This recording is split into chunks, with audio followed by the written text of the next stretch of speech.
Hello guys, welcome to my YouTube channel maths Guru by Neeraj sir. तो देखिए, आज जो हम लोग देखेंगे वो प्रश्नावली 15 का जो है क्वेश्चन नंबर 10 का बी नंबर देखेंगे, जो कि आपका क्लास 9 का होगा। तो चलिए देखिए बी नंबर क्वेश्चन क्या कहता है। तो कहता है एक लंबवृत्तीय बेलन के आधार की परिमिति, यानी बेलन के आधार की परिमिति दिया हुआ है 132 सेंटीमीटर तथा उसकी ऊंचाई 25 सेंटीमीटर है। तो बेलन का आयतन ज्ञात कीजिए, यानी बेलन का हमें क्या ज्ञात करना है, तो आयतन ज्ञात करना है। और देखिए बेलन का जो है हमें क्या दिया है, आधार की परिमिति दिया हुआ है। तो ज़रा सोचिए कि अगर ये हमारा बेलन है तो ये आधार कैसा है, तो वृत्ताकार है। इसका मतलब ये जो परिमिति दिया हुआ है हमारे पास वो किसका दिया हुआ है, तो ये दिया हुआ है बेलन का दिया हुआ है। तो चलिए 10 का बी नंबर क्वेश्चन, तो ये बेलन का हमें ऊंचाई भी दे दिया है। तो बेलन का लिख लेते हैं पहले, बेलन की ऊंचाई, और इसकी ऊंचाई कितनी दी हुई है, तो ऊंचाई जो है 25 सेंटीमीटर है।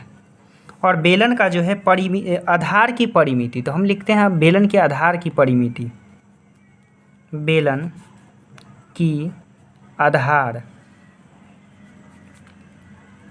की परिमिति। इसका परिमिति का फॉर्मूला क्या होता है, तो 2πr, यानी बेलन ये वृत्ताकार है ना, तो वृत्त का परिधि क्या होगा, 2πr होगा। तो 2πr का फार्मूला लगाएंगे, और ये हमें दे दिया है, कितना दिया है, तो 132 दिया हुआ है। तो आगे इसे बढ़ाइए तो ये हो जाएगा 132, और ये 2, और पाई का वैल्यू क्या बैठाइएगा, तो 22/7। और आर मालूम है क्या, नहीं मालूम है, तो रहने दीजिए। अब देखिए कुछ कट रहा है, अगर कट रहा है तो काट देंगे। अगर ये 2 से कट जाए, देखिए 6 दूना 12 और 6 दूना 12 कट जाएगा, ये 22 तिया का 66 कट जाएगा, इधर बचेगा 3, और ये डिवाइड में है तो इधर आके क्या होगा, मल्टीप्लाई में होगा। तो अगर मल्टीप्लाई में होगा तो 7 से ये मल्टीप्लाई हो जाएगा, और हमारा जो आर निकल जाएगा वो कितना निकल जाएगा, 21 सेंटीमीटर निकल जाएगा।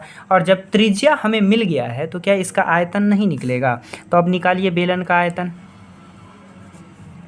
बेलन का आयतन। और आयतन का फार्मूला क्या जानते हैं, तो आयतन का फार्मूला होता है πr²h।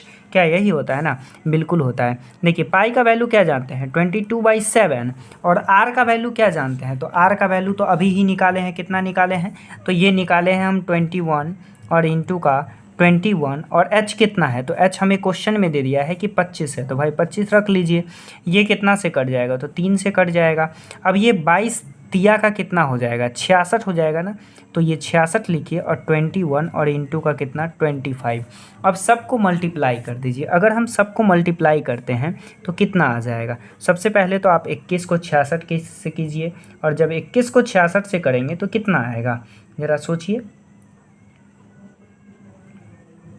21 को 66 से, तो पहले हम 21 को जो है 66 से मल्टीप्लाई करते हैं तो 1386 आएगा, और फिर जब 25 से करते हैं तो ये हमारा मल्टीप्लाई करके जो आ जाएगा वो 34650 आ जाएगा।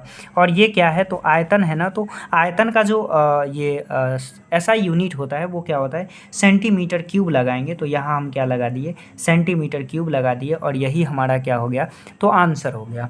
और ये क्वेश्चन जो है आपका बन गया।